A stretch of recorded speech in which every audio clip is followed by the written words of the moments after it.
Resolvamos el siguiente problema sobre el tema de velocidad relativa. Dice, un deportista desea atravesar un río de 80 metros de ancho. Si BNR es 4 metros sobre segundo, DR es 3 metros sobre segundo, y el deportista se lanza perpendicularmente a la orilla, vamos a determinar 4 situaciones. La primera es la velocidad del nadador medida en tierra, el tiempo que tarda el deportista en atravesar el río, la distancia que separa el punto de llegada del punto opuesto del sitio de partida, y en qué dirección debe nadar el deportista para que, a pesar de la corriente, el nadador llegue en la otra orilla al punto opuesto del sitio de partida.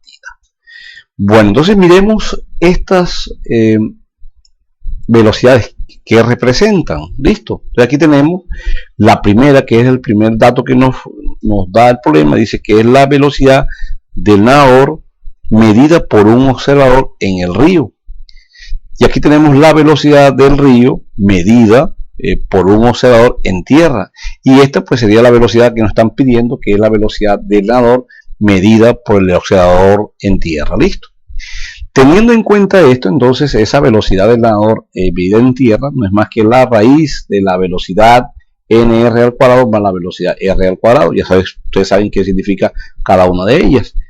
Reemplazamos valores porque los valores están, resolvemos, y esa velocidad del nadador medida en tierra es de 5 metros sobre segundo. Pasemos ahora a la parte B. Dice el tiempo que tarda el deportista en atravesar el río. Ese tiempo es distancia sobre velocidad, pero ¿a qué distancia estamos hablando? Pues el ancho del río. Pero fíjense, el ancho está en esta dirección. Por lo tanto, la velocidad que vamos a tomar de esta 3 es esta, que apunta en el mismo sentido, ¿cierto? Es decir, que sería 80 sobre BNR, que es 4 metros sobre segundo. Eso nos dará 20 segundos. Vamos para la parte 3. Dice la distancia que separa el punto de llegada del punto opuesto al sitio de partida. Recuerden que si él se lanza aquí, debería llegar aquí, pero obviamente si vemos la trayectoria de esta velocidad, va a llegar a este punto. Nos están pidiendo esta distancia. Esa distancia no es más que velocidad por tiempo. Ahora fíjense la distancia en qué sentido está. La distancia es totalmente horizontal. Por lo tanto, la velocidad de estas 3 que vamos a tomar es la velocidad del río. Entonces sería la velocidad del río, que es 3 por el tiempo, que ya calculamos que es 20.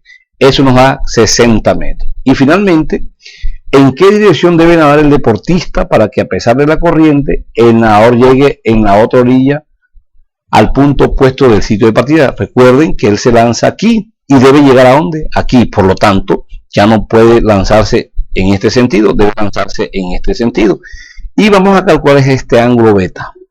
Este ángulo beta, ¿a qué es igual? A 90 grados, fíjense que es todo este ángulo, menos el ángulo teta, que es este. ¿Sí? Este es el ángulo teta. Es decir, que vamos a calcular el ángulo teta y nos vamos a apoyar en lo siguiente. Decimos seno del ángulo teta, ¿a qué es igual? A la velocidad r menos entre la velocidad n. Aquí, para poder despejar este ángulo teta, recordemos que sería chi o seno a la menos 1 de esta expresión. Ahora, ¿cómo hacemos esto?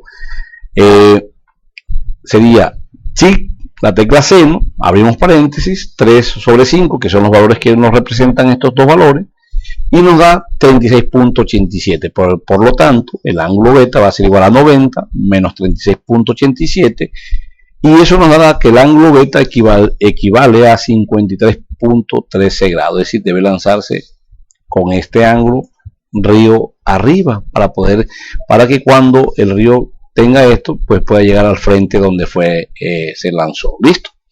Chicos, ahí finalizamos el problema. No olviden suscribirse a nuestro canal. Muchas gracias.